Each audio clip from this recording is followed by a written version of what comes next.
নিজেকে নিজে সাহস দিল মেঘ। মেঘের সরল স্বীকারোক্তি, কিছু হয়নি আমার। আবির কিছু বলতে গিয়েও গিলে ফেললো কথাটা। এর মধ্যে হালিমা খান আবিরের খাবার নিয়ে এসেছেন। আবির খাওয়ায় মনোযোগ দিলেন। হালিমা খান আবিরকে উদ্দেশ্য করে বললেন, সকালে কিছু খেয়েছিলি বাবা? আবির গুরুভার কণ্ঠে উত্তর দিল, খাইনি। হালিমা খান কিছুটা চিন্তিত কণ্ঠে বললেন, সকালে খেয়ে গেলেই পারতিস, একটু দেরি হলে না হয় হতো। আবির কোনো উত্তর দিল না। মেঘ মনে মনে ভাবছে, আমায় যে লোক হুমকি দেয় ঠিকমতো খেতে হবে, সে নিজে যখন না খেয়ে থাকে তখন তাকে কেন কেউ ধমক দেয় না? সব দোষ এই মেঘের, থাকবই না এই বাড়িতে। উঠতে যায় টেবিল থেকে, তৎক্ষণাৎ চোখ পড়ে আবির ভাইয়ের দিকে। আবির মাথা নিচু করে খাচ্ছে।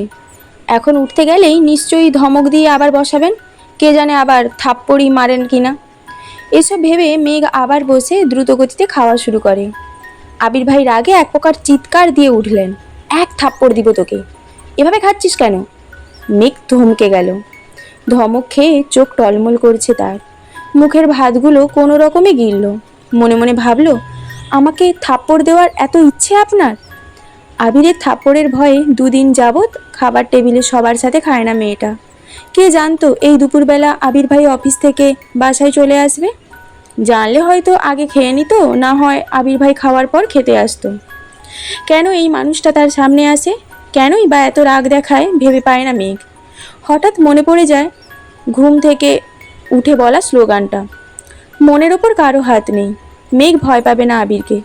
তারপর স্বাভাবিকভাবে প্লেটের ভাতগুলো শেষ করে হাত ধুয়ে সিঁড়ির দিকে যেতে যায়। সোফার কাছে পর্যন্ত যেতেই মিম আর আদি দৌড়ে এসে জাপটে ধরে মেঘকে। আকস্মিক ঘটনায় কিছুটা ঘাবড়ে গেল মেঘ। তারপর স্বাভাবিক কণ্ঠে বলল, কি হয়েছে তোদের? মিম ফিসফিস করে মেঘকে বলল, আপু প্লিজ আবির ভাইকে বলো না আমাদের নিয়ে বাইকে ঘুরতে। কখনো বাইকে উঠিনি, প্লিজ বলবা। মেঘ কোনো কিছু না ভেবেই বলল, আমি বলতে পারবো না।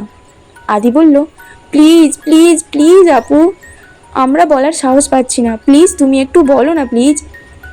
মেঘ আবারও গম্ভীর কণ্ঠে জবাব দিল, আমি পারবো না বলতে। তোদের ঘুরতে ইচ্ছে করে তোরা বল। মেঘ মনে মনে ভাবছে, তোরাই সুখে আছিস, আমাকে তো উঠতে বসতে মারার হুমকি দিচ্ছে। আমি এবার এটা বললে নিশ্চিত এখনই থাপ্পড় খাবো। আবিরের খাওয়া শেষ।